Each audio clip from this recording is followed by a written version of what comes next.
이번 시간에는 이어서 강연 2로 이어가도록 하겠습니다. 이번 시간은 또 어떻게 매력적인 로컬로 거듭날 것인가를 주제로 강연을 시작하려고 하는데요. 예, 먼저 그 강연해 주신 모종린 교수님을 좀 소개를 해드리도록 하겠습니다. 연세대학교 국제학대학원 교수님으로 재직하고 계시고요. 혹시 들어보셨나요? 우리에게 익히 알려진 골목길 자본론이라는 책, 그리고 오래 머물고 싶은 동네가 뜬다. 예, 저자이시죠? 저도 아주 즐겁게, 재밌게 읽었던 책입니다. 예. 그 책에서 보니까 교수님께서 본인 소개를 아주 멋지게 해주셨더라고요. 예, 라이프 스타일 변화에서 지역 발전 기회를 찾는 연구자라고 하셨어요. 멋있죠? 네. 주요 연구 주제로는 로컬 크리에이터가 활동하는 골목 상권, 이를 중심으로 형성되는 생태계라고 하셨고요. 특히 스타트업, 예술가, 소상공인이 커뮤니티를 통해 문화와 산업을 만들어내는 도시를 꿈꾼다고 하셨습니다. 예, 바로 우리들이 지역에서 꿈꾸는 아주 북적북적한 그리고 재밌고 즐겁게 살아갈 수 있는 방법을 연구하시는 것 같습니다. 네, 교수님 자리 해주시겠습니까? 네. 네, 그러면 이어서 우리 모종린 교수님의 강의도 아주 즐겁게 재밌게 예, 경청하시길 바라겠습니다. 반갑습니다. 연세대학교 모종린입니다. 오늘 그 사회적 경제 좋은 이런 자리를 마련해 주셔서 감사드리고요. 제가 제 주제가 사실은 사회적 경제에 어떻게 보면 저는 관련이 있다기보다도 어느 게 더 큰지 모르겠어요. 저는 로컬 경제, 지역 경제를 공부하는데 사회적 경제가 먼저 앞서갑니다, 우리나라에서. 그래서 정부가 사회적 기업을 먼저 지원하게 했고, 지금 이제 우리 로컬 크리에이터라고 해서 지역에서 활동하는 소상공인을 지원하는 사업이 막 시작됐는데 둘이 이렇게 밀접한 관계가 있어요. 그래서 저는 로컬 기업 오늘 말씀드릴 텐데, 이렇게 들어보시면 이 경계가 이제 애매모호하다는 걸 느끼실 거예요, 제가. 저는 지역 발전으로 시작을 했습니다. 그래서 제 목표는 우리나라의 모든 동네를 브랜드 동네를 만들겠다, 뭐 이렇게 표현하는 게 맞는 것 같아요. 한국 사회가 자꾸 브랜드 아파트 얘기만 하지 브랜드 동네 얘기를 안 하는데, 우리가 모르는 사이에 브랜드 동네가 굉장히 늘어났습니다. 여기 목동인가요, 지금? 네. 우리 목동도 목동이라고 부르기 좀 어렵죠. 1동, 2동, 3동에서 굉장히 큰 동네인데, 우리 목동도 이제 브랜드가 된 것 같아요. 그런데 그러려면 뭘 해야 되는지, 저는 자연스럽게 우리가 아무것도 안 해도 그 동네가 브랜드가 될 거라고 믿어요. 왜냐면 세 가지 단어 현상인데, 라이프스타일, 골목길, 로컬입니다. 그래서 그 라이프스타일과 어떤 로컬이 결합을 해서 새로운 그런 브랜드 동네를 만들고 있다는 게 저의 진단이고, 우리 정부가 좀만 더 환경을 만들어주면 더 많이 늘어날 거라고 생각합니다. 지역 발전에는 굉장히 중요한 거죠. 그래서 제가 양천구에 대해서 많이 모르지만 양천구가 아주 재밌는 동네인 거를 확실한 것 같습니다. 그래서 외부에선 양천구에는 아파트밖에 없다고 생각하지만 그건 목동 중심이고, 신정동이나 저쪽 신월동 쪽으로 가면 저층 지역이에요. 어떻게 보면 이거 굉장히 광범위하게 분포되어 있는데, 거기에 이제 전통시장도 많습니다. 그래서 제가 양천구 강연 한번 갔는데 주요 관심사가 전통시장 지원이더라고요. 그래서 전통시장이 생각보다 굉장히 많다. 근데 오늘 제가 골목상권 말씀을 많이 드릴 텐데, 골목상권이 뭔지 잘 모르시는 분이 많은 것 같아요. 골목상권은 삼청동이라든가 홍대, 이태원, 성수동 이런 젊은 사람들이 많이 가는 어떤 문화지구 성격의 상권인데요. 양천구에 골목상권이 있는지 아시는지 모르겠네. 있어요? 리단길이라고 하는데, 불가피하게 양천구에도 하나 막 생겼는데 아시는지 모르겠네요. 여기에 그 아마 요 정도의 제가 아마 목리단길이라고 지금 그 막 시작한 그 동네가 있어요.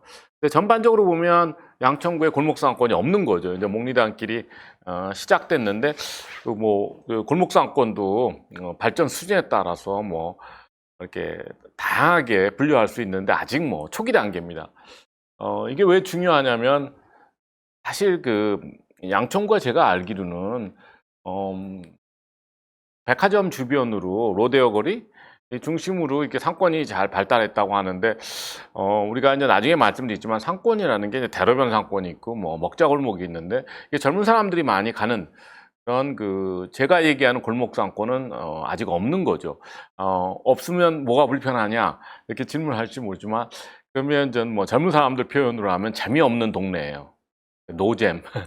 그래서 양천구가 빨리 이미지를 탈피해야 된다고 생각하는 거예요. 일단 여기가 이제 주거지로 시작했기 때문에 굉장히 아이들 키우고 뭐 교육시키기 좋은 동네인데 그거 플러스 사람이 좀 모이는 그런 문화지구도 하나 좀 있었으면 좋겠다 이렇게 생각하시면 제 강연이 재밌을 거고 지금 이대로가 좋다 그러면 뭐 별로 재미없을 수도 있는데 그거는 사실 목동 얘기고 저쪽 신월동이나 신정동은 다른 문제입니다. 이거는 어떻게 보면 이 지역을 활성화해야 되는 거기 때문에 이 지역을 활성화하는 그 수단으로 또 골목상권을 우리가 활용할 수가 있는 거예요. 그래서 양천구한테는 굉장히 중요한 사업이 될 수가 있다.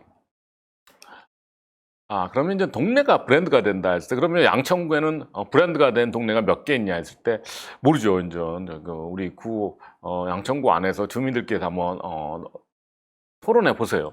근데 우리가 이제 많은 도시 문화가 뉴욕에서 옵니다. 뉴욕 같은 데 보면 사실 우리가 뉴욕을 좋아하는 이유는 뉴욕의 동네라고 생각합니다. 뉴욕이 굉장히 큰 도시이기 때문에 맨하탄만 보더라도 이렇게 동네로 나눠져 있어요. 그래서 뉴욕을 자주 가시면 전 동네 얘기를 하는 거죠.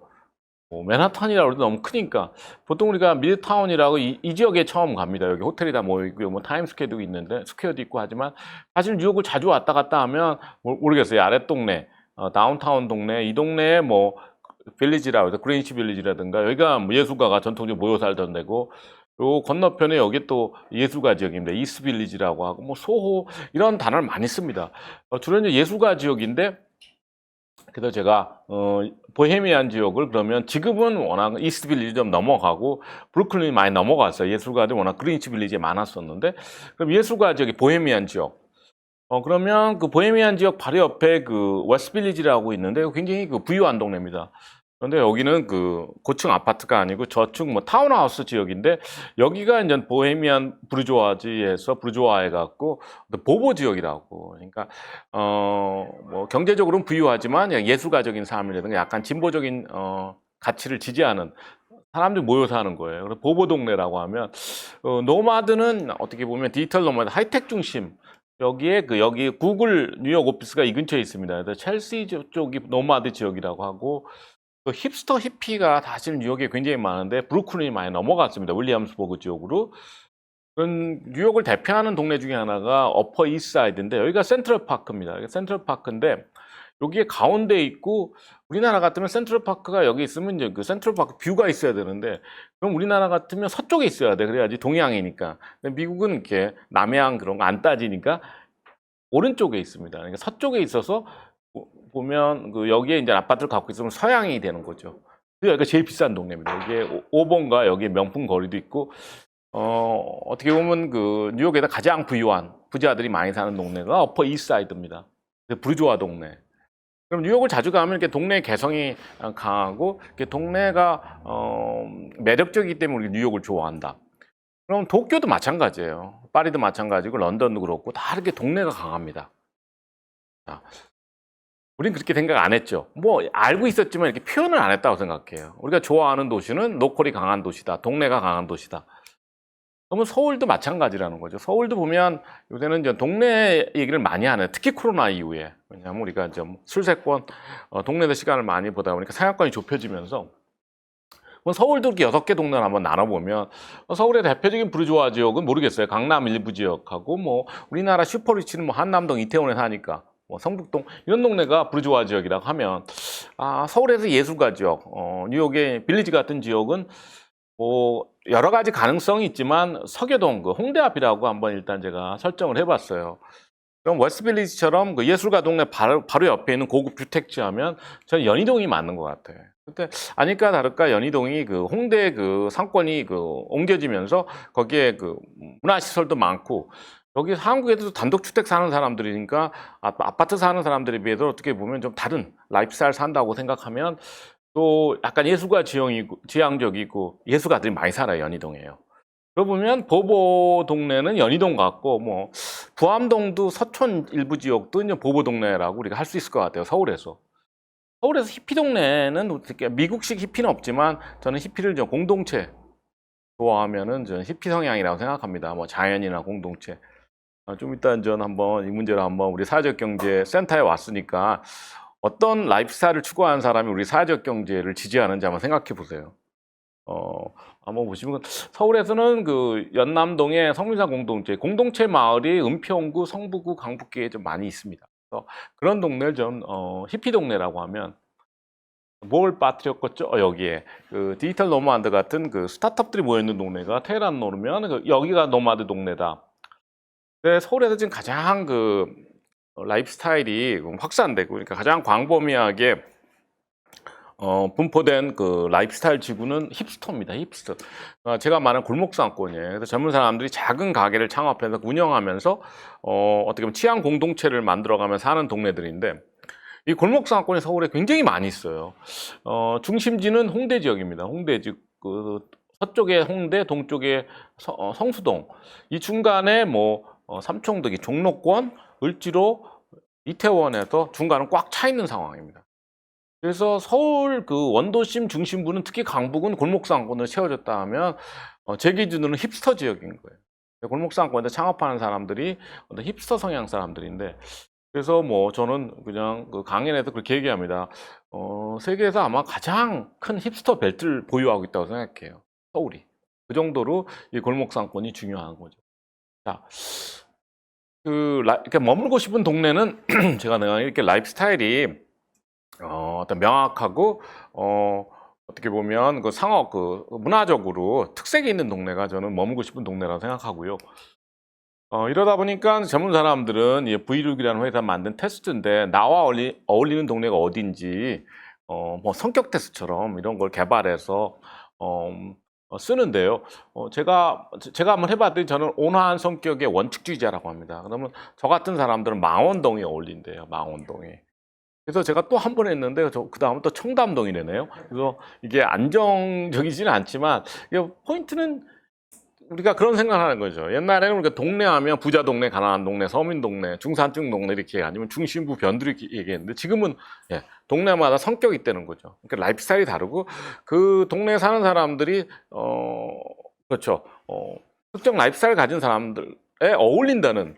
그러니까 동네가 어떻게 보면 수평적이 된 거죠. 옛날처럼 이렇게 자꾸 우리가 굳이 이렇게 서열화 안 시키고 동네마다 개성이 있다. 저는 우리나라가 이렇게 발전하는 거 굉장히 좋은 현상이라고 생각합니다. 자, 그러다 보면 이 동네도 우리가 전통적으로 우리가 특정 동네만 가장 뭐 우월하다 이런 생각을 많이 했었어요. 그동안은. 그래서 사람들이 특정 지역에서 살고 싶어 했는데 보면 강남을 대표하는 상권인 가로수길과 지금 뜨고 있는 성수동을 비교하면 이게 올해 2월 18일자 중앙일보 기사입니다. 보세요. 트렌드는 강북으로 넘어갔다. 이거는 사실 10년 전부터 시작된 건데 다시 이게 헤드라인으로 나올 수 있는지도 모르겠어요. 아는 사람들은 벌써. 왜냐하면 보면 지금 여기에 보면 기업들이 지금 많이 이렇게 강북으로 가는데요. 특히 연예기획사들이 SM이나 강남을 떠납니다. YG는 뭐 오래전에 떠났고요. 보시면 성수동 뚝섬 쪽에 모여있는 기업들 보세요. 여기 보시면 한남동 어떻게 보면 젊은 사람들이 가장 좋아하는 브랜드들이 거기 있는 거예요. 자, 그거에 비해서 지금 가로수길에 모여있는 산업을 보면 글쎄 이게 미래 산업인지 잘 모르겠다는 거죠. 주로 이제 대기업 브랜드, 명품 브랜드인데 그 대신 성수동에 가면 이렇게 힙스터, 힙플레이스 뭐 이렇게 어떻게 문화 중심지로 가는 거죠, 여기는. 그래서 표현하는 단어도 보면 유니크하다, 낡다, 아기자기하다, 색다르다. 그리고 가로수길은 전문적이다, 고급스럽다, 세련됐다.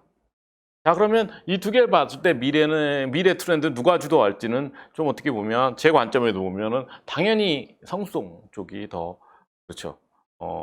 미래 쪽에 가까운 거죠. 자, 이런 그 현상에 대해서 우리 사회가 아직 그렇게 깊이 고민하고 있는 건 아닙니다. 그래서 막 시작되는 현상이고요. 그러니까 라이프 스타일이 다양해지는 거예요.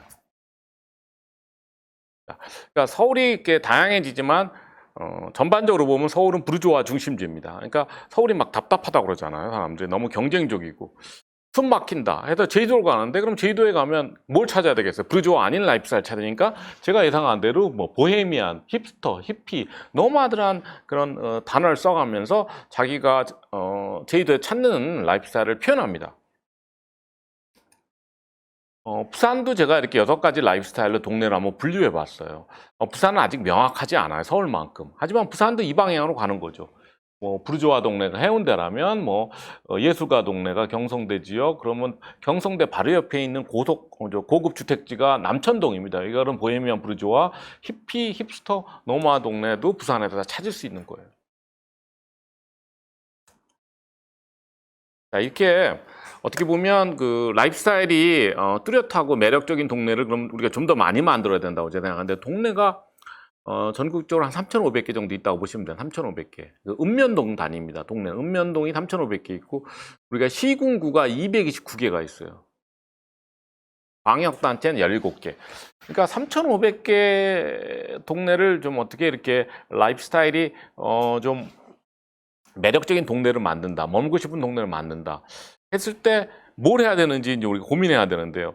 아직까지 우리가 지금까지 지식을 이렇게 정리해 보면 직주락 첫 번째 조건이 직주락 근접 조건이에요. 자, 무슨 뜻이냐면 한 동네에 상업시설, 그죠? 상업시설, 주거시설, 업무시설을 섞어 놔야 돼요. 근데 우리나라 신도시 보면 다 이렇게 분리는 해놨지만 여기 그림처럼 한 건물에 섞어 놓지는 않습니다. 근데 이제 우리가 고민해야 될 문제가 이런 거죠. 그러면 만약에 목동이 노잼 도시라고 하면 이유야 간단한 거예요. 주거시설만 있어요. 주거시설만. 그러니까 업무시설이랑 상업시설이 이렇게 섞이지 않은 거죠. 자, 그러다 보니까 요새 젊은 사람들은 그 동네에서 섞는 게 아니고 한 건물 안에서 직주락을 섞으려고 그래요. 보시면 코워킹 콜리빙을 넣는데 상업시설 넣는다든가, 여기에 뭐 사운드산단 같은 경우 레지던스 그리고 오피스 상점을 다 섞어 놓는 거죠. 이게 왜 중요하냐면 이 세 개 시설이 같이 있어야지 24시간 사람들이 돌아다녀요. 그리고 다양한 어떤 그 교류와 소통, 접촉이 있기 때문에 그 과정에서 문화가 나온다고 생각을 하는 거죠. 저는 일단 첫 번째 조건, 직주락을 만족하지 않으면 어떤 매력적인 동네 문화를 만들 수 없다는 게 기본 제 문제의식입니다. 여기 보시면 부산에 피어 9라는 빌딩인데, 여기 보시면 1층에서 3층은 상업시설, 그리고 4층에서 6층까지는 업무시설, 그리고 주거시설, 이런 식으로 해서 한 건물 안에서 직주락을 일체를 추구하는 거죠. 자, 요새는 세상이 바뀌어서 어떤 그 업무시설이든 상업시설이든 주거시설이든 그 컨텐츠를 업혀야 돼요. 그래서 WLP 컨텐츠라고 하는데 그 동네 특색을 살리는 컨텐츠이기 때문에 이건 대기업이 하는 일이 아닙니다. 그래서 로컬 크리에이터, 로컬 기업들이 WLP 컨텐츠를 만들어야만 그 동네가 매력적이 되는 거예요. 이랬을 때 저는 그 전국적으로 봤을 때 그럼 우리가 더 많은 머물고 싶은 동네, 브랜드 동네를 만든다 하면 지금 부족한 자원이 로컬 크리에이터 자원인 거예요. 그러니까 동네마다 그 동네 콘텐츠를 만들려고 하는 기업인들이 많아야 되는 거예요. 기업들, 로컬 크리에이터라고 합니다. 지금까지 제가 드린 말씀에 어떻게 뭐 동의하시거나 이해하셨다면, 결국에 우리 지역 발전은 그럼 앞으로 어떻게 해야 되느냐 하면, 저는 소상공인 중심의 창조도시라고 부르는데요. 일단 골목상권이 먼저 들어가는 게 맞다고 생각해요. 그래서 서울의 마용성의 역사를 보더라도 일단 골목상권을 시작한 거예요. 골목상권이 들어가서 사람들이 모이기 시작하면 동네가 브랜드가 됩니다. 동네가 브랜드가 되면 그냥 다양한 시설이 들어가는데 거기에 이제 숙박시설까지 들어가요. 그래서 여행지가 되는 거죠. 이 정도 되면 어떤 현상이 벌어지냐면 동네 이름 붙은 가게들이 일어나요. 그럼 브랜드가 되는 거예요. 그래서 동네가 브랜드 되는 걸 그 명확하게 우리가 알 수 있는 방법이 그냥 걸어가 보면 그 간판을 보면 그 동네 이름이 많이 있는 동네가 브랜드가 된 동네예요. 그러니까 동네에 대한 자부심이 높아진 거죠. 그래서 과거에는 20년 전까지 해도 브랜드 동네라고 하면 두 동네밖에 없었어요. 청담동, 압구정동. 근데 지금은 뭐 계산에 따르면 뭐 전국에 160개 이상의 동네가 브랜드 동네가 된 거죠. 상권만 보면. 그럼 목동을 보시면 이게 목동에도 보인다.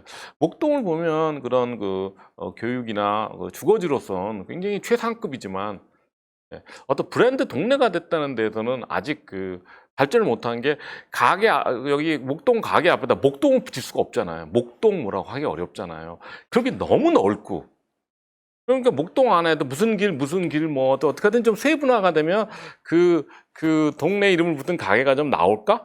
이런 문제가 저는 양천구가 고민해야 된다고 생각합니다. 모든 게 다 잘 됐다고 생각하지만 플러스 뭐 재밌는 도시를 만들고 싶다면 그런 문제도 우리가 고민해야 되는 거죠. 그래서 이게 2단계가 지나가면 그때 가면 창조 인재, 창조 산업이 들어와서 그 동네에 컨텐츠 기반으로 새로운 브랜드를 많이 창업합니다. 그래서 서울뿐만이 아니고 지방도 그렇고 전국적으로 저는 골목 상권이 들어가면 동네가 브랜드가 되고 동네를 브랜드로 만들고 그 동네가 브랜드가 되면 창조 산업, 창조 인재가 유입된다.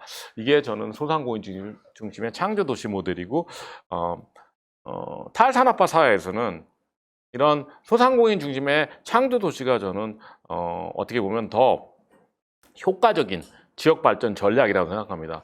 과거처럼 무슨 단지 만들어갖고 뭐 전략 산업 유치하고 대기업 유치하 이거 갖고 이런 방식 갖고는 좀 앞으로 지역을 살리기 어렵다. 저는 그렇게 생각합니다. 그래서 새로운 대안을 제시하는 거고요. 그러니까 연희동 같은 동네가 사실은 로컬이 굉장히 강해서 뭐 로컬의 실리콘밸리다 뭐 이런 얘기를 많이 하는데 여기가 보면 동네 자원이 굉장히 다양합니다. 연희동이 3만 명 정도 되는데 보통 우리가 뭐 대통령 사는 동네만 생각하면 연희동이 굉장히 커요. 최소한 6개 동네는 나뉘는데 여기 보면 로컬 자원이 많습니다. 뭐 자연 환경, 지리 장소, 커뮤니티, 역사 문화, 상업 자원. 자, 이 로컬 자원을 어떻게 하든지 연결해갖고 그 동네에서만 사업하는데 굉장히 큰 기업들이 있어요. 연희동에는 대표적인 기업이 사라가 쇼핑센터입니다. 이 사라가 쇼핑센터가 연희동에서만 뭐 신림동에도 있는데 이제 연희동이 메인 가게입니다. 그래서 고객의 90%가 연희동 주민이라고 그래요. 근데 여기가 뭐 거의 한 300억, 400억 되는 기업입니다. 그러니까 연희동은 기본적으로 사라가 쇼핑센터에다 빙빙 돈다고 생각하시면 돼요. 그러니까 거기 가게들도 그렇고 주민들도 다 사라가 쇼핑센터에 굉장히 충성심도 높고 뭐 또 연희동 식당에 가면 우리는 뭐 사라가 채소를 씁니다 이렇게 하면 좋은 식재료 쓴다는 뜻이에요. 그 정도로 동네 생활의 중심지입니다. 작은 기업이 아니고. 또 연희동에 가보시면 뭐 단독주택을 많이 개조했는데 보면 거의 비슷하게 개조했어요. 이게 무슨 뜻이냐면 이게 단독주택이 있으면 여기에 하나를 더 줘요. 여기 건물을 이렇게. 그리고 여기다 다리로 연결합니다. 그리고 여기다 오픈 계단에서 이 동네 단독주택을 이렇게 2개 짓고 그 안을 이렇게 돌아다닐 수 있게 해줘요. 그게 그러니까 하나의 작은 빌리지를 만든다고 하는데 한 기업이 72개 단독주택을 개조한 거 리모델링. 이 기업이 쿠운파트스라는 동네 디벨로퍼입니다.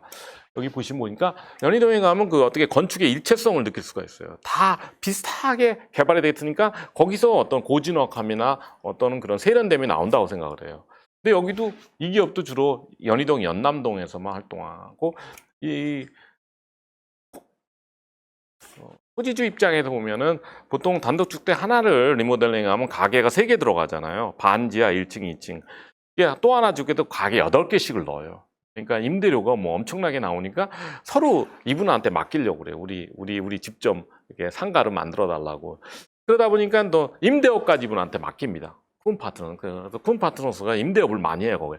그래서 젠트리피케이션 피해가 연희동은 적어요. 왜냐하면 한 기업이 어떻게 보면 동네에 많은 상업시설을 갖고 있기 때문에 다 조절을 합니다. 그리고 연희동에 어울리는 기업들 유치하고 이게 뭐 이게 동네 지역 관리 회사라고 불러요. 이런 회사들을. 그러니까 동네 관리 회사. 이런 개념이 들어와야지 젠트리피케이션도 어떻게 보면 우리가 대응할 수가 있고, 이 동네 컨텐츠라는 게 이게 한 어떤 누군가가 이거를 조정하지 않으면, 그렇죠. 옛날 같은 일이 벌어지는 거예요. 옛날에 뭐 갈비집 하나 있으면 뭐 우리가 원조라 해서 뭐 원조라고 갈비집 2, 30개씩 모여 있는 있잖아요. 요새 그런 현상이 잘 없잖아요. 그렇지만 항상 위험은 상존을 하는 거죠. 네, 신도시 예를 들면 상가가 요새 굉장히 어렵습니다. 공실이 높은 이유가 이게 신도시 같은 경우는 상가를 다 개별적으로 분양을 하잖아요. 그러면 상가 주인들이 이거를 뭐 서로 상의를 안 하고 그때그때 분양을 하다 보니까 이 컨텐츠라고 부르는데 전혀 매력적이지 않은 거예요. 그래서 신도시 상가 가면 주로 부동산하고 편의점 말고는 안 들어갑니다.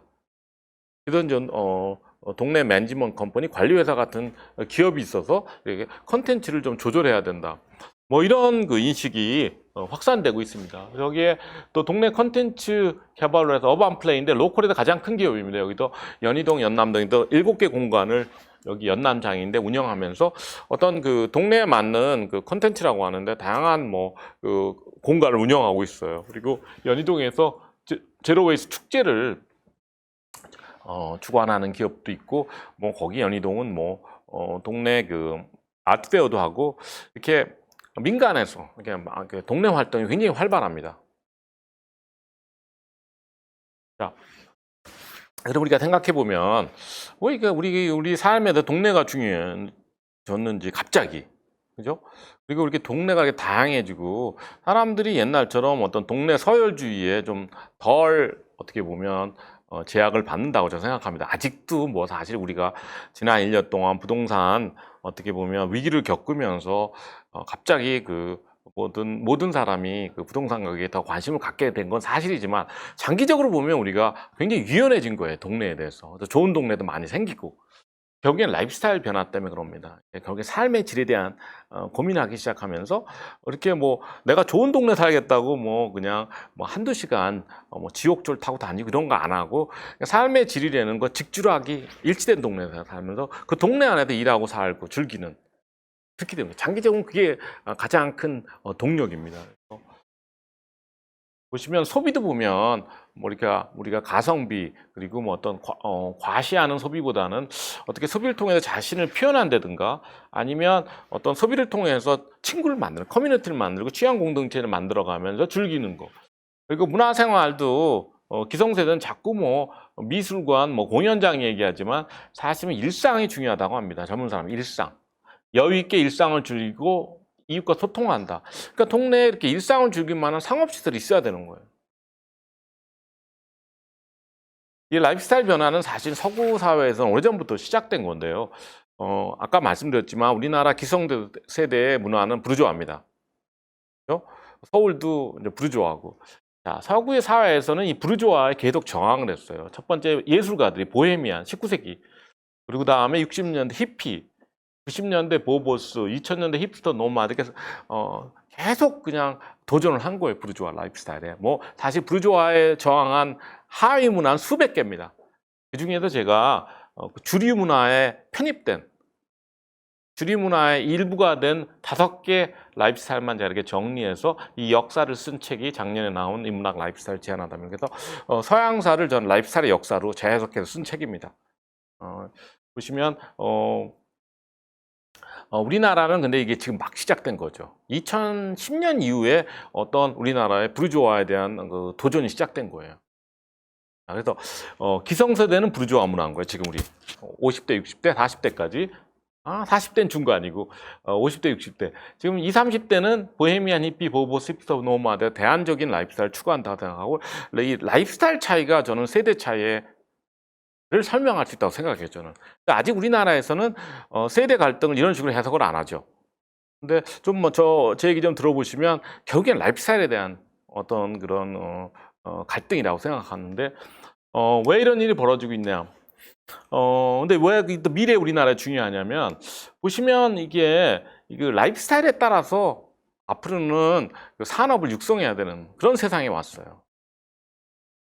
무슨 뜻이냐면 요새 젊은 사람들은 자기가 좋아하는 라이프 스타일이 있고 그 라이프 스타일을 실현하기 위해서 일을 한다고 그래요.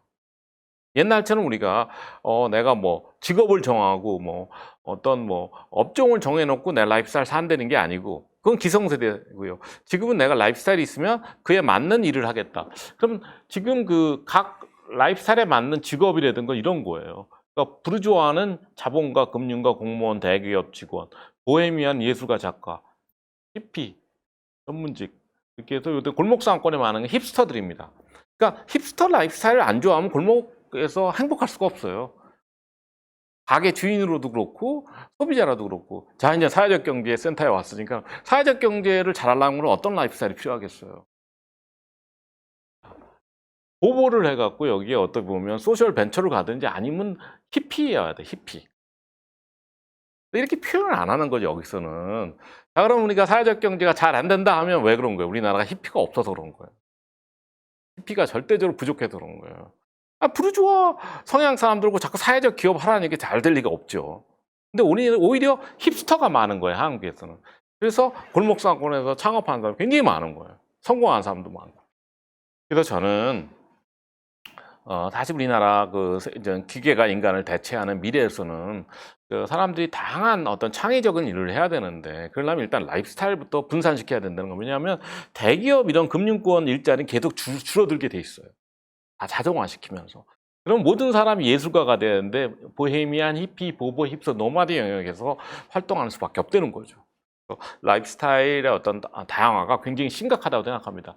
자, 여기까지 제가 강연을 했는데 네이버 검색창에서 넥서스 스티브 잡스 히피를 치시면 나의 라이프 스타일이 뭔지 알려줍니다. 6개 중에 뭔지 한번 재미로 하세요. 여기는 그 사회적 경제센터이기 때문에 지원센터 때문에 히피가 안 나오면 좀 약간 좋은 소식이 아닙니다. 그래서 히피가 꼭 나오도록 한번 기원할게요. 자, 그래서 더 우리가 넓게 보면 부르주아는 물질주의고요. 나머지 5개 라이프 스타일은 탈물질주의라고 해요. 그래서 탈물질주의는 개성, 다양성, 삶의 사회적 가치를 우리가 매년 트렌드를 퍼뜨리는데 이런 모든 그런 유행어는 개성, 다양성, 삶의 사회적 가치 중에 하나 들어가는 거예요. 그래서 공정상생, 난리죠. 여기에 들어간 사회적 가치. 그런데 우리가 그런 그 가치 변화는 주목 안 하고 20, 30대가 저렇게 지금 들고 일어난 거죠. 이랬을 때 우리는 얘네들이 물질적으로 결핍받구나. 자, 이런 식으로만 생각해요. 우리는 물질 말고는 다른 방식으로는 이해를 못해요. 워낙 물질주의가 강한 나라니까. 아니라는 거죠. 그렇죠? 이런 어떤 대안적인 그 라이프 스타일이라든가, 이런 새로운 가치를 요구하는 거고, 그거에 맞는 사회를 요구하는 건데, 근데 우리나라는 유달리 다른 나라에 비해서 기술 변화에 또 민감합니다. 그래서 모든 논의의 결론은 4차 산업혁명이에요. 근데 4차 산업혁명이 뭔지를 고민 안 해요. 4차 산업혁명은 별게 아니고 탈물질주의 사회를 실현하는 기술이에요. 무슨 뜻이냐면 개인을 해방시키고 연결하는 기술이에요. 그래서 히피들이 원했던 세상을 만드는 기술인데 실리콘밸리에서 온 거 아니에요? 전부 4차 산업혁명 기술이. 근데 실리콘밸리를 개척한 사람들이 히피들이에요. 근데 우리는 할 수 없이 따라가야 될 측면도 있어요. 왜냐하면 새로운 기술이 오면 그게 표준이 되면 우리가 안 따라갈 수는 없지만 실리콘밸리가 원하는 세상이 우리가 원하는 세상인지는 한 번 질문 안 하는 거죠. 저는 실리콘밸리에도 굉장히 우호적이지만 모르겠어요. 그게 미국이 굉장히 불안하잖아요, 지금. 결국에는 미국이 불안한 이유는 가족, 그리고 공동체가 무너져서 그래요. 우리나라 지금 똑같이 들어오고 있습니다. 그럼 한국이라는 나라는 사실은 6.25 사회이기 때문에 가족이 중요하고 공동체가 중요하기 때문에 그럼 우리가 미국이랑 다른 길로 가야 되는 거예요. 실리콘밸리랑. 그러면 4차 산업혁명 기술을 무조건 수용하는 것보다 우리나라 사회에 맞는 기술을 우리가 개발을 해야 되는 거예요. 따라만 가면 안 되고. 이렇게 얘기하면 굉장히 복잡해지기 때문에 여기까지만 말씀드리고 중요한 건 기술 변화라는 게 하늘에서 떨어지는 게 아니라는 거죠. 그래서 문화 변동과 기술 변동의 관계는 굉장히 복잡합니다. 하지만 최근 10년은 저는 문화가 기술을 견인한다고 생각하는 거예요. 탈물질주의가. 그래서 보면 서구 사회는 1970년대부터 탈물질이 넘어갑니다. 이 현상을 보여주는 그런 그래프인데요. 81년에서 95년 상황인데 이게 세계 가치 조사라고 해서 5년마다 한 번씩 합니다. 그래서 주요 국가들 가치 변화를 추적하는데 X축이 물질주의, 탈물질주의고 Y가 전통 가치, 세속 가치입니다. 이거 주로 종교예요. 미국을 보면 81년에서 95년 사이 오른쪽으로 이동하는 건 자기 표현 가치로 이동하는 겁니까? 이게 탈물질주의로 개성, 다양성을 중시하는 대로 그런 그 문화로 이동하고. 근데 미국이 이 아래에 있는 이유가 미국 기독교가 강해서 그래요. 유럽에 비하면 미국은 굉장히 예외적인 나라입니다. 세속적인 사회가 유럽인데 유럽은 45도로 움직입니다. 더 세속적이 되고 종교가 약해지는 거죠. 그리고 탈물질주의로 가고 일본이 81년에 우리랑 비슷한 데 있었는데 북유럽 모델로 넘어갑니다. 한국은 하나도 안 움직여요. 한국. 우리는 이미 세속화가 많이 돼 있는 상태였고 81년에 그런데 오른쪽으로 글로벌 트렌드 못 돌아가는 거죠. 중국은 내려옵니다. 왜 그러냐면 중국은 물질주의 사회를 유지하면서 전통 사회로 가는 게 무슨 뜻이냐면 유교를 복원하면서 공산주의 사회가 극도로 세속화된 세대잖아요. 종교를 복원하는 거, 유교를 복원하면서 전통 사회로 넘어가는 거죠. 근데 지금 한국은 우리가 별로 안 좋아하는 중국이랑 같이 있어요. 타이완이랑. 일본은 오른쪽으로 가 있고. 자, 그래서 이 똑같은 데이터인데요. 이거는 95년, 2005년 같은 미시간 조사인데 그 통계로 물질주의자, 탈물질주의자를 분류하면 강한 물질주의자, 약한 물질주의자 합해서 물질주의자 비중이 한국은 86%입니다. 세계에서 가장 높아요. 특히 선진국 중에서. 개도국보다 높습니다. 멕시코도 이렇게밖에 50%밖에 안 되고 선진국 평균이 50%라고 하면 됩니다. 그래서 지금 현재 우리나라가 어떤 일이 벌어지고 있냐면 물질주의 비중이 줄어들고 있는 상황입니다. 그래서 20, 30대 중심으로 탈물질 가치가 늘어나는. 자, 우리는 강한 물질주의자가 거의 55%나 돼요. 젊은 사람이 좋아하는 스웨덴은 강한 물질주의자가 5%밖에 안 돼요. 5%. 그러니까 사회적 경제가 고생할 수밖에 없어요. 로컬 경제는 덜 고생하는 이유가 힙스터 쪽이 많아서 그렇다고 생각합니다. 그래서 이 문제는 제가 이렇게 사회적 경제 센터에 저를 초대해 줘서 좀 더 고민해 볼게요. 제가 그동안 이때 로컬만 집중하느라고 말씀드렸듯이 미래 세대가 원하는 일, 직업 그리고 미래 경제에 필요한 일, 직업이 전부 라이프스타일에 기반을 둔다는 거죠. 그래서 옛날에는 뭐 똑같은 교육 시키면 그 경영자는 모든 기업에서 잘할 거라고 믿었잖아요. 그래서 그렇지 않아요. 어떻게 보면 하고 싶은 일을 살고 싶은 데서 한다 해도 어느 지역에 있는 것도 중요하고 자기 라이프 스타일에 맞는 일을 하고 싶어 하니까. 그래서 말씀드렸잖아요. 여기 보면 사회적 기업은 히피 아니면 보보 성향의 사람들에 어울리는 맞는 직업과 일입니다. 자, 그래서 라이프스타일이 중요해진 건 알겠는데 왜 이게 로컬이 중요하냐? 이게 삶의 질이 중요하다 보면 결국엔 동네 중심으로 사는 수밖에 없는 거예요. 지금 또 코로나 시대에 지금 계속 지금 또 내일부터 또 4단계로 간다고 그러는데 이게 아직까지도 좀 수도권의 서울 사람들이 왜 이걸 인정 안 하냐면 우리가 너무 많이 이동해서 그런 거예요. 그럼 무슨 뜻이냐면 대중교통이 잘 발달했기 때문에 서울이 위험한 거예요. 항상 70%예요. 인구는 50%밖에 안 되는 수도권이. 서울은 더 위험하다. 왜냐면 서울에 대중교통이 많으니까. 그래서 자꾸 지금 광역철도 깔아서 수도권에 더 많은 철도를 놓으려고 하는데 그게 코로나 시대에 맞는 건지 모르고 저는 코로나 시대는 오래 간다고 생각합니다. 그래서 우리가 그냥 이동을 줄이고 동네에서 살고 동네를 좋게 만드는 게 더 시급하다고 생각하는데 환경 때문에도 그래요. 환경 때문에. 그러니까 좀 환경에 좀 더 신경 써야 된다고 생각하고 저는 탄소 배출 문제도 자꾸 기업의 일이라고 생각하는데 우리가 자동차를 많이 쓰면 안 되는 거 그건 너무나 당연한 건데 그러려면 우리가 지역 생산, 지역 소비 그리고 로컬 푸드 중심 그리고 이제 우리가 극도로 개인주의집이 살다 보니까 커뮤니티에 대한 욕구가 커지고 있는데 그건 지역 1차적인 커뮤니티는 지역 커뮤니티입니다. 자기 동네.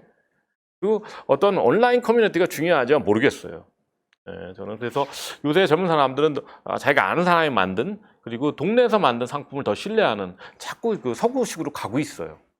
언론만 보면 그거에 잘 안 나타나지만 수제를 좋아하잖아요. 그래서 로컬 브랜드를 많이 좋아하는 그런 사람이 늘고 있습니다. 그리고 말씀드렸듯이 동네 일상을 즐긴다.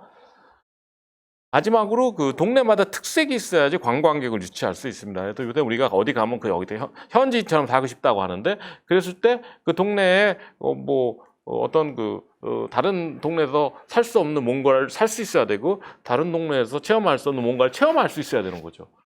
전 정체성 비즈니스라고 하는데 도시든 동네든 국가든 정체성 비즈니스가 강해야지 그게 말씀드렸듯이 매력적인 도시고 뉴욕이 우리가 뉴욕을 좋아하는 이유는 동네가 강한 듯이 동네마다 이렇게 정체성이 뚜렷해야 된다는 거죠. 그래서 한국에도 2010년 이후에 다양한 형태의 로컬이 지금 확산되고 있습니다. 귀농귀촌, 제주이민, 골목상권, 뭐 핫플레이스. 그 영화 리틀 포레스트 보면 고향에 대한 생각도 많이 바뀌고 있어요. 자, 그 중에서 저는 이제 코로나 이후에 그 동네에서 우리가 시간을 많이 보내다 보니까 로컬 텍트라고 봅니다. 그래서 자꾸 언론에서 온택트, 홈택트 얘기를 하지만 로컬 텍트도 굉장히 지금 우리한테 영향을 미치고 있고요. 좀 통계가 굉장히 많은데 그냥 한 가지만 갖고 왔어요. 그래서 작년 4분기 12월 상황인데 직주락 동네, 직주락 근접 동네가 동네 상권이 탄탄하다는 겁니다. 보시면 홍대권도 관광지, 그러니까 외부인들 중심의 홍대 서교동 상권은 매출이 60% 가까이 떨어졌는데 요식업, 연희동이나 망원시장은 죽어지잖아요. 충격이 작았고 같은 이태원도 해방촌은 4.4%밖에 안 떨어졌는데 이태원은 63.1% 최악인 거죠. 여기는 주로 외부인들이 가는 거죠. 같은 강남이라도 강남은 역은 43.4% 떨어졌는데 설해마을은 여기 죽어지니까 좀 덜 떨어진 거죠. 뭐 너무나 당연한 거예요. 사람들이 동네에 있다 보니까 그 직주락에 그 모여 있는 데가 아무래도 활력이 있는 거죠. 그래서 근데 이 현상은 2018년 데이터인데 서울 회사원 절반 이상이 어차피 직장 가까운 데서 한답니다. 그러니까 그냥 같은 자치구에서 일하고 사는 사람의 비중이 50%를 이미 넘었어요. 그래도 지금 더 넘는 거죠. 그래서 지금 정부가 해야 될 일은 자꾸 분산시켜야 되는 거예요. 김포 사는 분도 그냥 김포 살아야 되는데 또 이것도 민감하죠. 그죠? 정부가 약속했다면서요. 근데 상식적으로 보면 김포는 당연히 여기 서부권이랑 연결되는 게 당연한데 왜 강남을 약속했는지 모르겠어요. 그것도 제가 조사를 해봐야 되겠지만 단기적으로 보면 서울도 너무 크다는 거죠. 25개 자치구로 저는 어떻게 보면 거의 독립시켜야 된다고 생각해요. 우리 감당을 못해요. 지금 저는 우리가 너무 코로나 사태를 낙관한다고 생각하는 게 이거 극복한다 그래도 우리를 공격할 바이러스가 지금 뭐 수도 없이 기다리고 있대요. 이게 사스 넘버 2래잖아요. 다음은 메르스 2가 오고 5개가 또 있고 북극에 남극에 그 빙하가 녹으면 1조 개의 바이러스가 우리를 공격한다. 이렇게 암담한 현실에서 우리가 친환경적으로 살아야 되는 거예요. 친환경적으로 산다는 거 기본적으로 동네에 있고 동네에서 걸어 다니고 자전거 타고 다니고 자동차 안 타고 그리고 온라인은 동네 간 거래. 동네 안에서는 좀 이렇게 오프라인 중심으로 살아야 된다 생각합니다. 그래서 이게 동네 경제가 이렇게 중요하다 보니까 이 플랫폼 강자들이 막 싸우고 있어요. 당근마켓, 네이버 마켓이. 당근마켓은 그 동네 주민 간 그 중고품 거래 중개하는 회사인데 1,500만 원이 된 거예요. 월 사용자가. 네이버가 가진 그 동네 정보를 가장 많이 제공하고 위치 기반 서비스 통해서 동네 상인들을 많이 등록시켰잖아요. 그래서 네이버의 주요 수입의 70%가 동네 상인들한테 옵니다. 당황하는 거죠, 네이버는. 그래서 네이버는 그래서 우리들 동네 거래로 가겠다. 동네 장보기 이웃 서비스로 지금 가고 있고 커머스로 가고 있고. 당근마켓은 커머스를 먼저 장악했으니까 동네 커머스를 커뮤니티로 가고 있어요. 그래서 둘이 더 충돌하고 있는데 그건 전 세계적인 현상입니다. 자, 그럼 돌이켜보면 우리가 코로나 이후 지금까지 상황을 보면 우리가 오랫동안 꿈꾸던 도시예요. 이게 15분 도시라고 15분 도시. 우리 집에서 15분 거리 안에 모든 걸 해결하는데 이게 뭐 자전거 도로 구축하는 사람이다. 파리에서 온 거죠. 그러면 뭐 걷고 싶은 도시, 사람 중심 도시, 생활권 도시 결국에는 우리가 얘기한 직주락 근접 도시라는 거죠. 새로운 아이디어인 건 아니죠. 그래서 우리가 현재 지금 좀 분위기가 많이 바뀌었어요. 그렇지만 작년 하반기까지만 하더라도 자꾸 너무 온라인을 그죠? 그게 혁신이라고 하니까 택배 도시로 가려고 했어요. 지금도 그렇게 가고 있다고 생각해요. 그래서 나랑 여기 그 물류센터 사이에 아무것도 없는 거죠. 하늘에 들어온 길, 들어온 터널, 그리고 드론 전용, 죄송합니다. 드론길, 예, 택배 터널, 택배 전용 도로에서 사실 우리가 너무 우리 동네를 당연시해 왔기 때문에 동네 고마운 줄 모르는 거죠. 사실 우리가 가만히 생각하면 한국에서 삶의 질이 높은 이유는 동네가 강해서 그런 거예요. 그러니까 우리가 어떤 도시를 원하는지 모르겠는데 저는 이게 뭐 이렇게 그렇죠. 저 쾌적한 거리에 이런 아기자기한 가게들도 있고 이렇게 소상공인들이 장사를 잘하는 동네가 저는 좋은 동네라고 생각을 해요. 소상공인 동시라. 그러니까 우리가 택배 도시는 모르겠어요. 그런 삭막한 도시에서 정말 살고 싶은지 우리가. 또 소상공인 도시인데 소상공인 도시가 되기 위해서는 자연스럽게 자연과 동네 중심 상권이 재편되고 있으니까 중심부 동시나 관광지가 지금 많이 약해지고 예, 동네 상권 중심으로 바뀌고 있고 이 공간 자체를 안전하게 해야 됩니다. 그래서 식당 중에도 고깃집이 제일 안전하대요. 왜냐하면 테이블마다 환풍 장치가 있어서. 그러니까 정부한테 우리가 홀에 테이블당 환풍 장치를 설치하도록 이렇게 지도를 하고 설치비를 좀 지원하는 게 맞는 게 아닌 건지. 이게 완벽하진 못하지만 지금보다는 낫다는 거죠. 그래서 우리가 공간을 좀 더 안전하게 만드는, 그리고 테라스, 뭐 다이닝이라든가 5개 영업을 허용을 해야 돼요. 왜냐하면 외국에서는 지금 코로나를 싸우기 위해서 전부 야외로 가라고 하거든요. 근데 우리나라는 보시다시피 5개 다이닝이 예, 영업이 어려운 게 우리가 보행로가 너무 좁으니까. 그럼 우리 식당들이나 상가를 안전하게 만들려면 그러면 야외로 나와라 했을 때 우리가 뭘 포기해야 되냐면 결국에는 간단해요. 자동차 도로를 좁혀야 돼요. 줄이고 보행로는 넓히고 한쪽을 상인들이 장사하게끔 해줘야 돼요. 프롬나드를 만들어야 돼요. 근데 우리가 자동차를 지금 포기할 그런 의지가 있는지 굉장히 의심스럽다는 거죠. 그래서 이 골목 상권이 사실은 그동안 2005년에 시작됐는데 홍대, 가로수길, 이태원, 삼청동 이 골목 상권 때문에 제가 어떤 생활권 도시의 가능성이 저는 그에 대해서 굉장히 긍정적으로 생각하는 겁니다. 그래서 여기는 어떻게 보면 콘텐츠를 소비하는 문화지구인데요. 역사적으로 보면 문화자원이 풍부하고 임대료가 싼 지역에 한 가게가 들어가면 그 가게가 잘 되는 거 보고 다른 가게 따라갑니다. 그러면 20, 30개 정도 되면 우리가 상권 얘기를 하는데 일단 접근성이 좋아야 돼요. 대중교통, 자동차, 그리고 보행 접근성이 좋아야 되고 일단 골목이 풍부해야 됩니다. 그래서 확장하니까. 그리고 특색이 명확하면 보통 우리가 골목이 뜬다고 합니다. 근데 장기적으로 보면 문화자원과 이를 통해 형성되는 정체성이 골목상권의 핵심 경쟁력입니다. 그래서 원조는 저는 2000년대 초반에 피카소 거리라고 생각하는 거죠. 그래서 압구정동 카페 문화와 홍대 예술과 아지트 문화가 결합이 됐고요. 그래서 업종 전환을 통해서 전국으로 확산돼서 지금 전국에 한 160개 정도가 들어가 있고 서울에 이제 홍대는 서교동에서 시작했는데 뭐 마포구 전체를 삼켜버렸어요. 이게 그리고 지금 서대문구하고 마포구를 전체를 새겨서 서대문구랑 은평구로 넘어가고 있고 이태원도 보면 이태원동에서 시작해서 이태원 본동하고 경리단길이 어렵다고 하지만 사실 남산 전체로 삥삥 돌아서 확산되고 있습니다. 종로도 삼청동에서 시작해서 북촌, 서천, 부안동, 익선, 을지로로 뻗어나가고 있고 강남은 많이 안 늘어나요. 왜냐하면 강남은 골목 자원이 많이 자꾸 없어지니까. 그리고 임대료가 너무 비싸서 청년들이 못 들어가고 있고 지난 15년 동안 잠실 속리단길만 추가한 정도입니다. 새로운 골목길 없고. 근데 성수동이 새로운 중심지가 되는 거죠. 여기 성수동 자체가 굉장히 큽니다. 뚝섬 그리고 왕십리 금호동으로 확장하고 있고 그 외에도 계속 골목 상권이 늘어나고 광역시 기초단체에서 유일하게 성장하는 오프라인 상권이 골목 상권입니다. 그래서 언론에서 뭐 스타필드 얘기하고 백화점 얘기하는데 모르겠어요. 장기적으로는 계속 좀 어렵다. 왜냐하면 상권은 결국에는 두 개로 저는 통합된다고 생각합니다. 그러니까 편리성을 제공하는 온라인하고요. 어떤 감성 그리고 가치 문화를 제공하는 골목 상권 이렇게 두 개로 양측으로 가고 편리하지도 않고 그죠? 어떤 그런 콘텐츠를 제공 못하는 그런 상권들이 그게 대로변 상권이 지금 대표적인데 요새는 그래도 대로변보다는 골목길이 더 비싸요. 임대료가.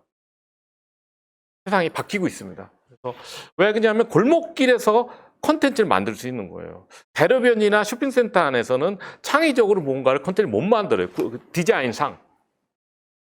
그래서 그 창의적인 사람들은 골목길을 선호한다고 생각합니다. 여기에 이제 그 보시면 골목상권은 건축적으로 차별화가 돼 있는데 한옥, 뭐 단독주택, 뭐 판잣집, 적산가옥, 창고, 공장, 인쇄, 공구하게 아파트 단지만 아니면 된 거예요. 그래서 목동이 아파트 단지 중심인데 여기에 매력적인 상권을 넣을 수 있는지 지금 하나 있는데 목리단길도 아파트 지역이 아닙니다. 예, 그 빌라촌인데 이거 우리가 고민해야 될 문제고 이 골목상권이 이렇게 발전한 데에는 기술 발전 예를 들면 그러니까 골목상인이 대기업이랑 경쟁할 수 있는 이유는 SNS하고 위치 기반 서비스 때문에 그런 거예요. 그래서 임대료 비싼데 갈 필요가 없고 광고 안 해도 되니까 인스타그램이면 사람들이 다 오니까 대기업이랑 경쟁해서 이긴다고 봅니다. 저는 소상공인들이 이런 문화 창조 산업에서는 이미 이기고 있다고 생각해요. 특히 맛집 같은 데는 되게 그 작은 가게들이 이기고 있어요. 그래서 상권이 옛날엔 중심 상권, 이게 몰링 상권, 대형 시장에 있는 상권입니다. 그리고 동네 상권이 있었는데 그 중에 상당수가 여행지가 된 겁니다. 골목 상권으로. 여기 서울에 동네 상권 1000개가 정도 있는데 한 100개 정도가 골목 상권이 된 거예요. 근데 골목 상권은 업종이 중요한데 일단 1세대는 F&B 중심이고 젊은 사람들이 좋아하는 가게들이 있어야 되는데 아주 작은 동네도 4개 업종으로 시작할 수 있습니다. 독립서점, 베이커리, 커피 전문점, 게스트하우스가 들어가면 시작을 할 수가 있는데 이 독립서점은 여기가 문화지구이기 때문에 최소한 독립서점 정도는 있어줘야 돼요. 그럼 독립서점이 왜 중요하냐면 동네에 어떤 다양한 문화활동을 조직합니다. 그래서 저는 어디 가든지 독립서점에 가면 거기 그 동네 지도도 독립서점이 있어요.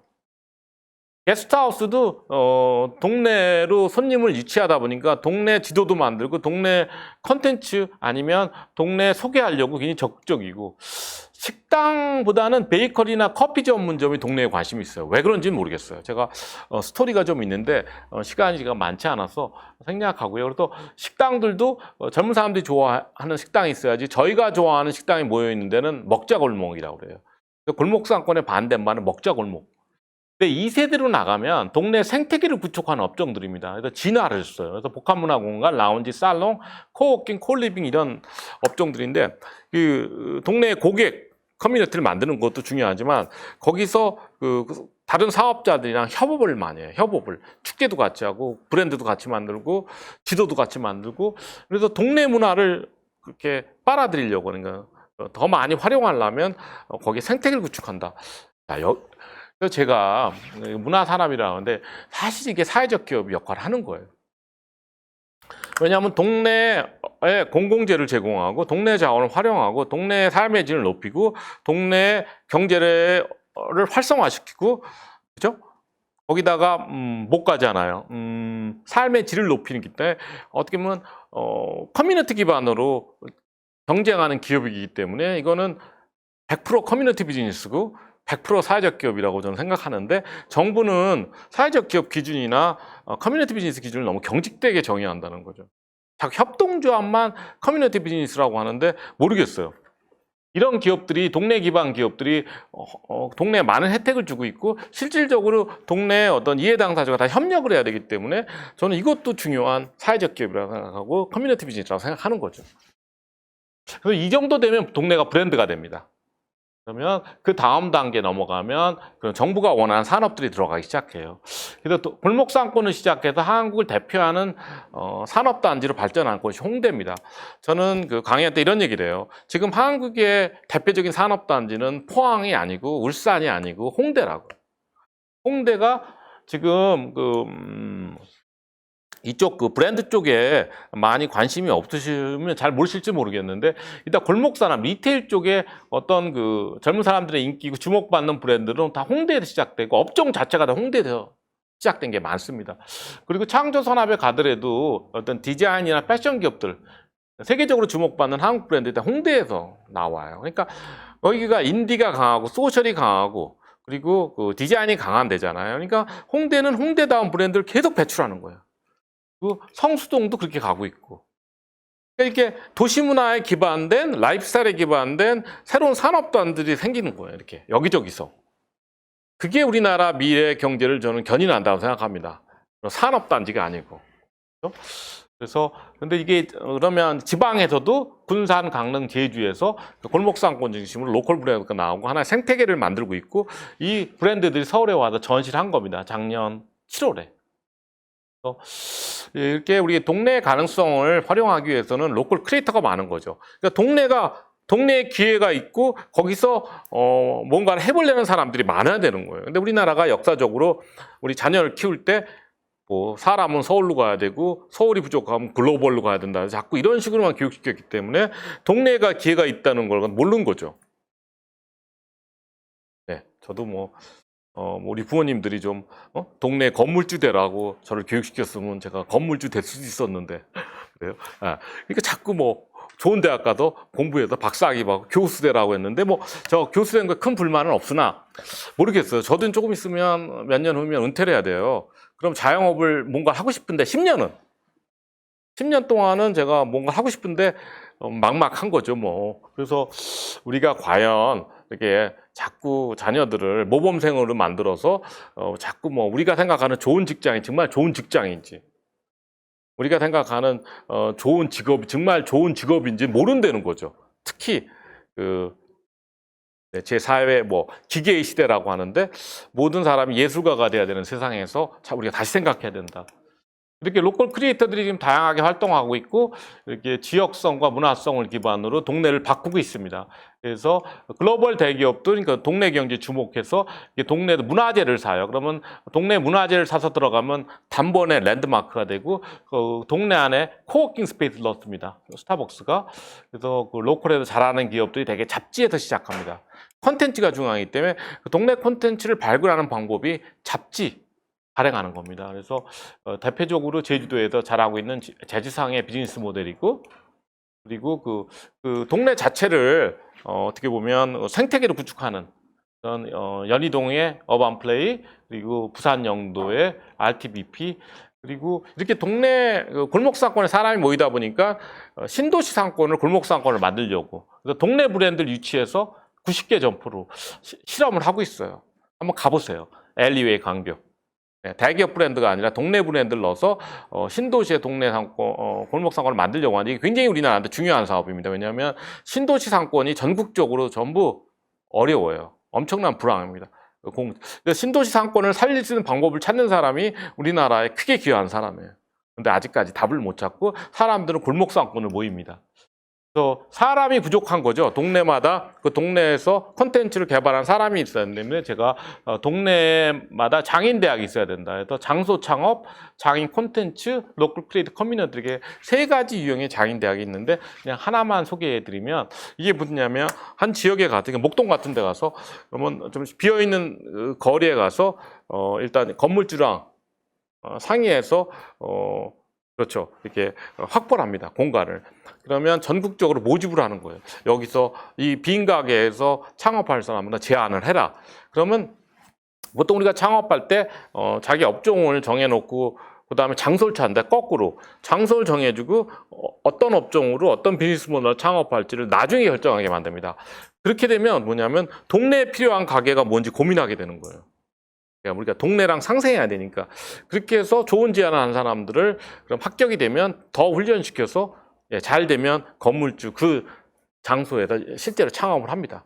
이런 모델들 다양한 여기는 기존 장인과 로컬 크리에이터를 매치시켜서 새로운 브랜드를 같이 만들도록 도와주는 왜냐하면 기존 장인들이 어떤 골목상권에 성공하려면 공간, 콘텐츠, 커뮤니티 기획을 할 줄 알아야 되는데 아직 익숙치 않으니까 로컬 크리에이터랑 협업하라고 하는 그런 다양한 지금 실험이 지금 벌어지고 있습니다. 그래서 결국엔 결론은 이제 사실은 그 제목은 머물고 싶은 동네가 뜬다인데 머물고 싶은 동네를 어떻게 만드느냐 결국엔 로컬 크리에이터들이 로컬 콘텐츠를 개발해야 되는데 그러려면 어떻게 더 많은 로컬 크리에이터를 동네에 공급할 수 있는지 이런 문제를 고민한 책입니다. 네, 감사합니다.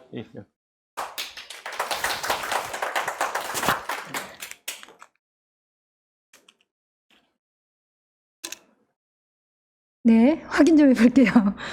오늘 저희가 너무 버퍼링이 많이 걸려서 다시 한번 확인했습니다. 교수님의 제가 그 머물고 싶은 동네에 뜬다라는 책을 보니까 골목 상권은 단순히 상품을 소비하는 곳이 아니다. 콘텐츠를 경험하는 문화지구다라는 구절이 있었는데요. 오늘 강연을 들으면서 그것이 뜻하는 바가 무엇인지 아주 조금 감을 잡은 것 같습니다. 아, 정말 감사드리고요. 한번 박수 좀 부탁드릴까요? 네. 자, 이어서 질문 받도록 하겠습니다. 네. 그 신정생활상권 추진위원장님이신 박계순 위원장님 질문해 주시겠습니다. 네, 안녕하세요, 교수님. 교수님이 오늘 그 말씀하신 그 강의 내용 속에서 골목 상권, 생활 상권, 라이프스타일 주요 키워드는 많이 이해하게 됐고요. 근데 저 같은 경우는 이제 교수님이 오늘 강의의 주내 이제 좀 큰 범위라고 생각해서 동네 골목 상권을 말씀해 주셨는데, 이것들이 저희가 생활상권 추진위원회는 뭐 하냐면 동단위 15분 내에 10분 내에 어떤 직장과 주민과 상인이 단체들이 결합을 해서 동네 단골 가게를 만들고서 주민과 상인이 결합해서 동네 상권을 활성화시키는 그런 일을 하고 있거든요. 그래서 하나의 희망은 그 언론에서 교수님 말씀한 대로 그 온라인이나 배달이나 이런 시장들이 커질 줄 알았는데, 앞으로는 오히려 골목 시장이나 생활 상권이 그 확대될 수 있고 더 좋은 그 어떤 조건을 가질 수 있다는 게 희망이 드는데, 실제로 저희가 이제 서울시에서 이제 이거 지원하는 사업인데 기반 사업을 한 1년 했고 올해 들어와서 이제 육성 사업 1년 차예요. 전혀 생소한 골목 상권 사례는 좀 전국적으로 많이 있는데, 이런 좁은 단위의 어떤 상권을 살리기 위한 방법들이 아까 말씀해준 키워드에서 하나하나 해가면서 좀 느끼고 있지만, 구체적으로 이걸 그 어떤 실현한 방법들은 좀 어려운 부분이 있거든요. 그래서 이런 속에서 어떤 저희가 그 활동하고 있는 활동가들이 마음 자세나 어떤 좀 그런 구체적인 어떤 팁이나, 앞으로 이제 교수님도 이 세세한 그 작은 상권의 어떤 부분까지 좀 그 생각하고 계시는 부분이 있는가 그런 희망사항을 좀 여쭤보고 싶습니다. 네네. 그 지금 생활상권 그 사업을 하시고 있는 거예요. 예. 당연히 이제 제가 정답은 모르는 거죠. 이게 문화지구잖아요. 보통 어떻게 얘기하면 이제 선수들이 있어야 돼. 플레이어들이 있어야 돼요. 플레이어들이. 근데 우리가 정부가 그러면 이게 포틀랜드가 만약에 여기가 원산지, 여기가 본산인데 포틀랜드 가서 질문하는 거예요. 이런 힙스터 문화, 이런 동네 문화, 거리 문화 어떻게 만드냐 그러면 그 사람들 이런 질문 왜 하는지 이해를 못 해요. 정부가 하는 게 아니라고. 그러니까 그 소위 말하는 어떤 끼가 있는 어떤 플레이어들, 예술가 성향 사람들마다 자기네들이 그냥 놀면서 만드는 거기 때문에 정부가 뭐 임의적으로 조성한다. 우리나라가 그동안 이제 모든 걸 조성해서 성공한 나라 아니에요. 뭐 산업 육성하고 단지도 조성하고 이런 관습이니까 이제 골목상권도 생활상권도 이제 뭘 조성하겠다. 그거보다는 굉장히 어려운 일 하시는 거예요. 그래서 대개 보면 그렇게 되면 결국에는 전통시장도 마찬가지고 주민이 원하는 걸 해준다 이렇게 되면 주민이 원하는 건 거의 비슷해요. 주차장 얘기만 하고 하니까. 저희 입장에서는 그게 본질이 아닌 거예요. 결국에는 오늘 제 메시지는 컨텐츠. 컨텐츠를 과연 우리가 어떻게 이거를 만들 수 있나요? 아까 네오밸류가 광교에서 운영하는 엘리웨이 광교를 가보시면 여의치가 않아요. 그게 왜냐면 그런 동네 브랜드를 모아놓은 거예요. 전국에도 잘하고 있는. 근데 그게 사장이 가는 게 아니잖아요. 직원이 가는 거 아니에요. 그럼 직원들은 가면 그냥 출퇴근만 딱딱하고, 그럼 사장들은 자기네 동네 다른 사장들끼리 놀면서 뭔가 뭘 하려고 하는데, 이 직원들은 그냥 출퇴근만 하고 끝. 그러니까 거기서 문화를 만들 생각을 안 하는 거예요.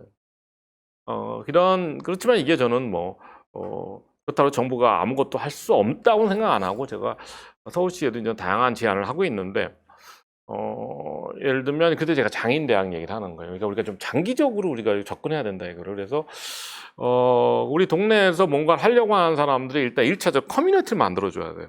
그래서 우리가 적극적으로 개입하는 것보다는 이 친구들이 서로 알고 교류하고, 뭐 필요하면 이 친구들이 무슨 조그만 행사한다, 뭐 회의한다, 세미나 할 때 뭐 좀 장소 제공해주고 뭐 예산 지원해, 그 정도로 일단 시작하더라도. 왜냐하면 이 친구들은 콜라보라는 얘기를 많이 하니까.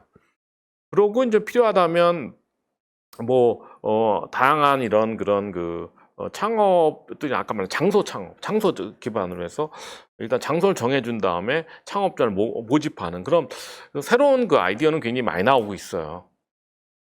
지금 하는 생활상권 사업이랑 어떻게 연결되는지는 제가 가락동에 딱 한 번 가봤는데 거기 말고는 제가 아는 바가 없는데 저는 일단 목표가 다른 것 같아요.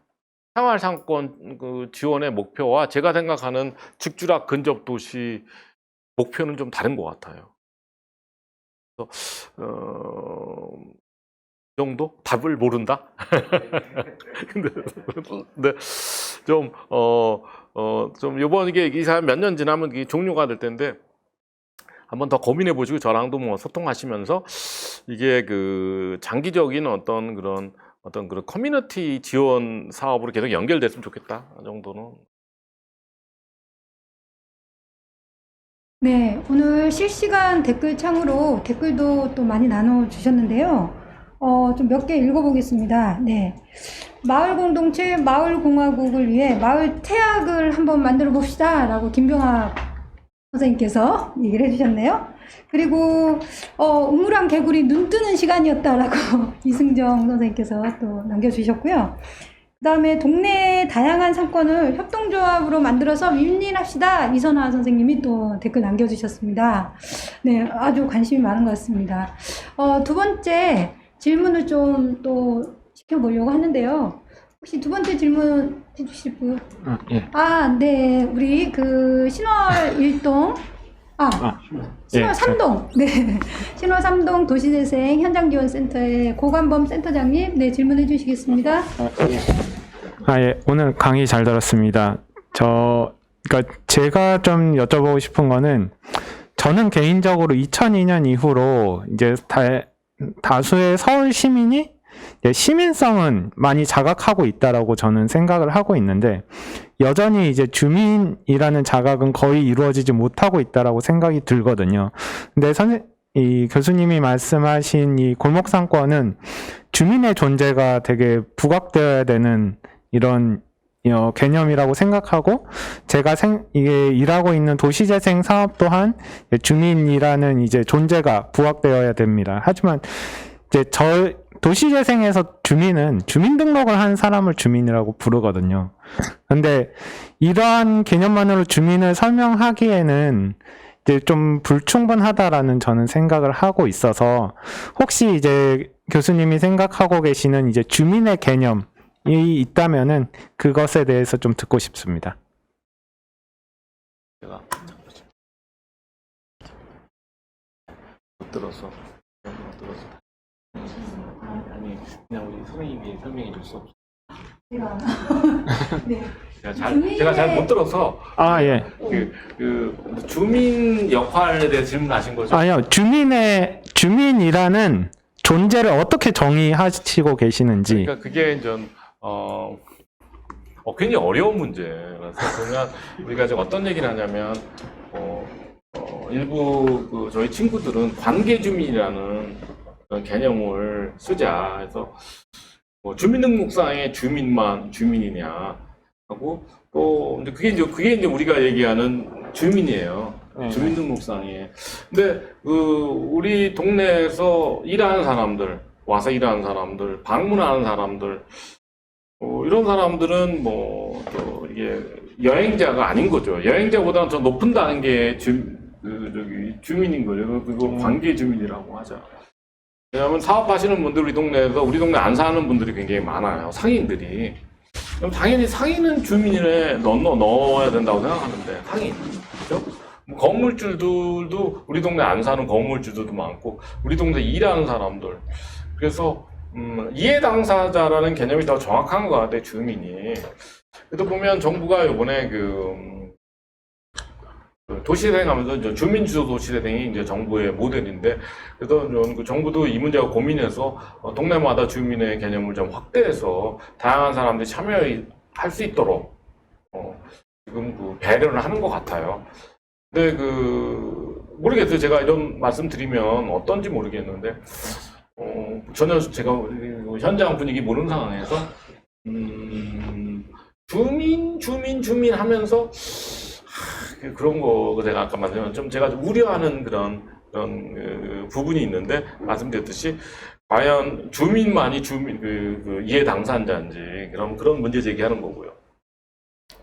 두 번째, 저는 이렇게 생각했어요. 한동안 이 문제를 제가 좀 더 이거 고민해야 되는 문제지만, 제가 주민으로서 그 동네 공동체에 어떻게 기여할 거야 생각해 보면, 저는 우리 지금 현대 사회에서 제가 뭐 연희동 주민인데 연희동 주민이라고 해서 내가 연희동에서 뭘 할지 정부가 원하는 대로 제가 협동조합을 만들어서 참여할 가능성은 제로예요. 그럼 저는 우리 동네를 위해서 세 가지 중에 하나 할 것 같아요. 그러니까 우리 아이들이 다닐 학교에 좀 저는 봉사하고 싶고, 그것도 애들 학교 다닐 때만. 그리고 왜냐면 우리 대학도 보면 학부모들이 대학에 기부를 하나도 안 해요. 왜냐면 뭐 학교 보낸 데가 너무 고생을 했는데 이제 대학 가면 그것도 끝이에요. 그렇듯이 사람은 되게 보면 다 그렇게 너무 크게 기대하면 안 된다 하니까 학교 다닐 때 봉사하고, 그리고 제가 교회를 다니면 우리 교회가 동네에 많이 봉사를 하니 그걸 좀 참여하고, 그리고 이제 우리 동네 가게 열심히 가서 팔아주고 또 아주 또 가벼운 친구 관계가 돼요. 동네 그 상인들이랑. 그렇다고 너무 가까운 건 또 그쪽에도 원하지도 않고. 요 정도라고 생각해요. 요 정도라고. 근데 그 이상을 주민들한테 요구하는 게 이게 맞는 건지 잘 모르겠어요. 그래서 자꾸 주민 주도로 뭘 해결하라고 하는데 우리가 좀 더 고민해야 된다고 생각합니다. 우리나라 대의민주주의를 하면서 여기서 이제 붕 뜬 데가 어디냐면 동사무소예요. 또 동사무소 뭐 하는지 모르겠어요, 저는. 답답해요. 그럼 동사무소가 사실은 이런 지금 우리가 이런 지역마다 다양한 어떤 중간 지원 조직을 만드는데, 이런 도시재생이에요. 도시재생 같은 걸 보면 그 사업 지역이 동보다도 작은 지역인데, 도시재생 지원센터를 만들어서 3, 4년 동안 운영하면서 그 모든 노하우, 지식이 다 없어져 버려요. 해체돼 버리면. 그러면 그 정부 행정 조직에도 그걸 파악을 하고 있어야 될 거 아니에요. 그럼 연결이 돼서 이어가던. 근데 그런 식으로 안 하고 자꾸 이게 그 단기적인 조직으로 이런 사업을 하는 게 이게 바람직한 건지.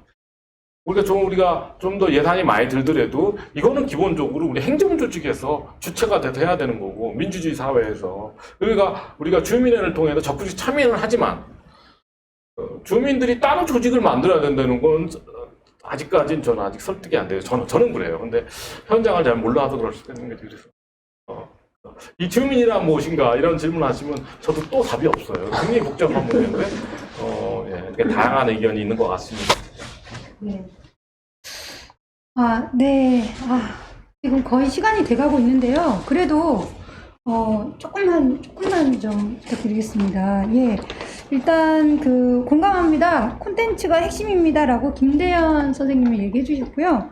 그 다음에 또 값진 시간이었습니다라고 대운 김 선생님이 댓글 남겨주셨어요. 이렇게 5분에게 좀 저희가 법안 협동조합의 마스크 선물로 드리도록 하겠습니다. 자, 이제 진짜 거의 끝나가는데 마지막 질문 하나만 더 들어보고 마치도록 하겠습니다. 정말 시간이 좀 더 있었으면 좋겠지만 우리 소개해 주시고 한번 질문 부탁드리겠습니다.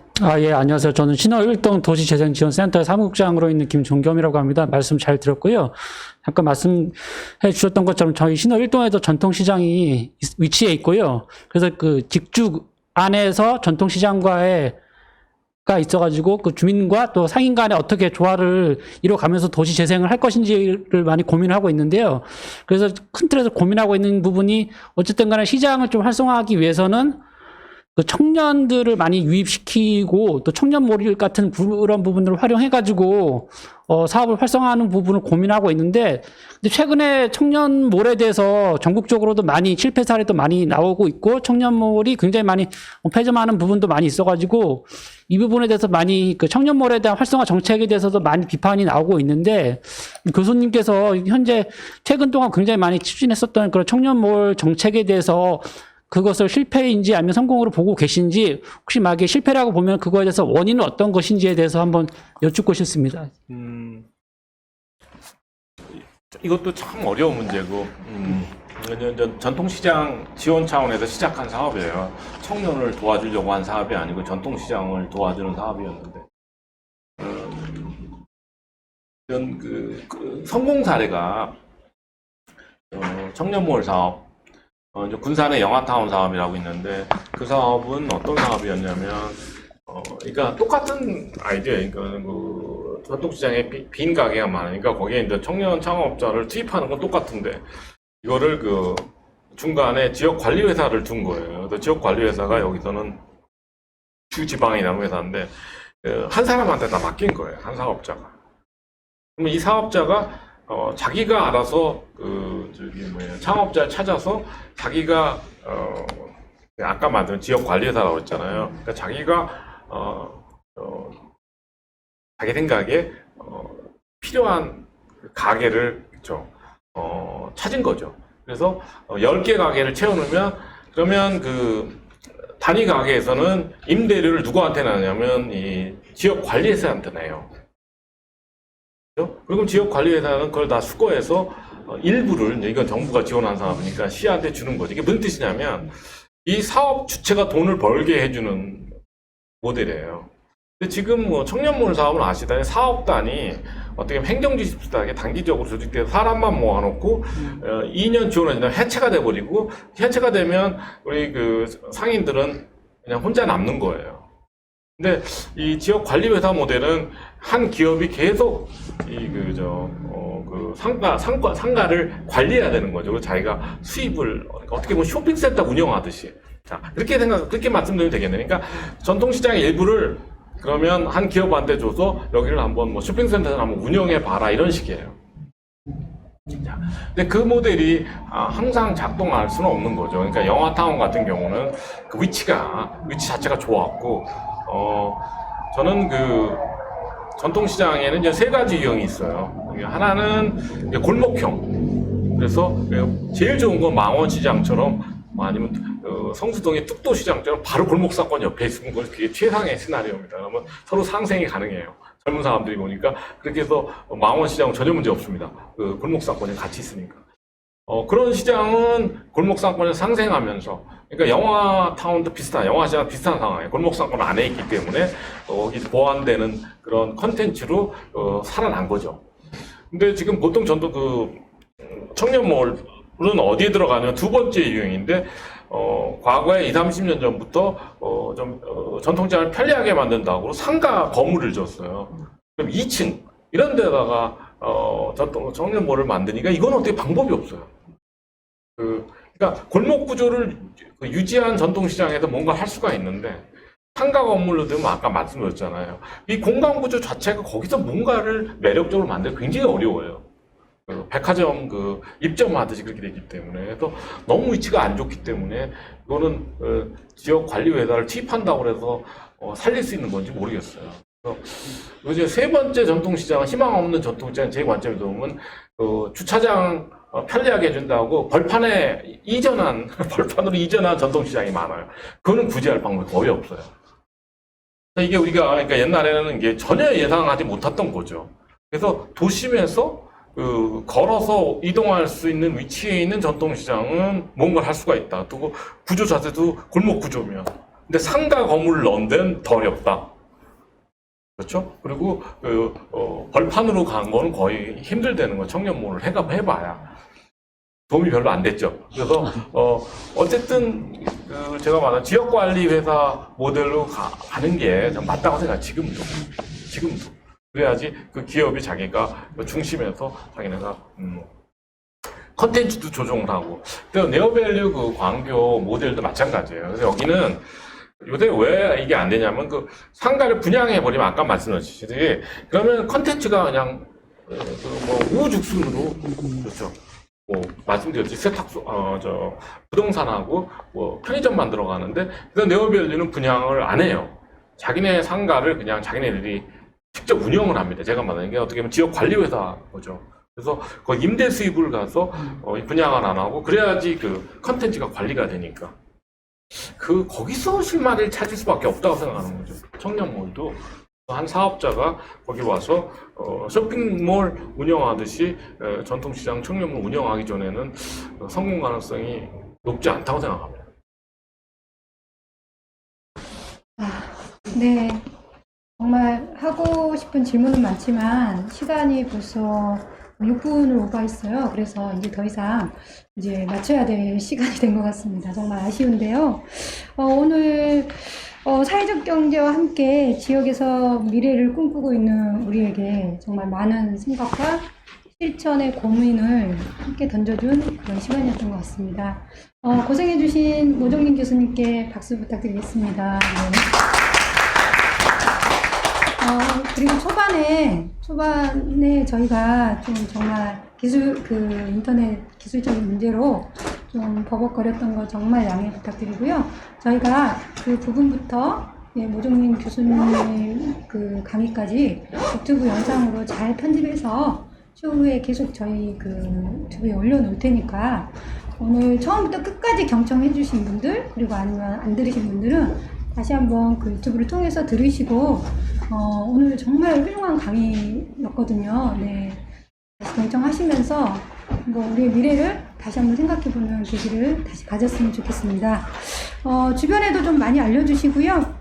네, 또 그렇게 들어보면 우리에게 또 큰 영감을 줄 것 같습니다. 오늘 기꺼이 시간을 내주신 두 분 교수님과 3시간 가까이 시청해주신 우리 시청자 그리고 청취자 여러분 그리고 여기 패널로 이렇게 와주신 우리 지역의 다양한 활동가님들 정말 감사드리고요. 그럼 이렇게 마치도록 하겠습니다. 감사합니다.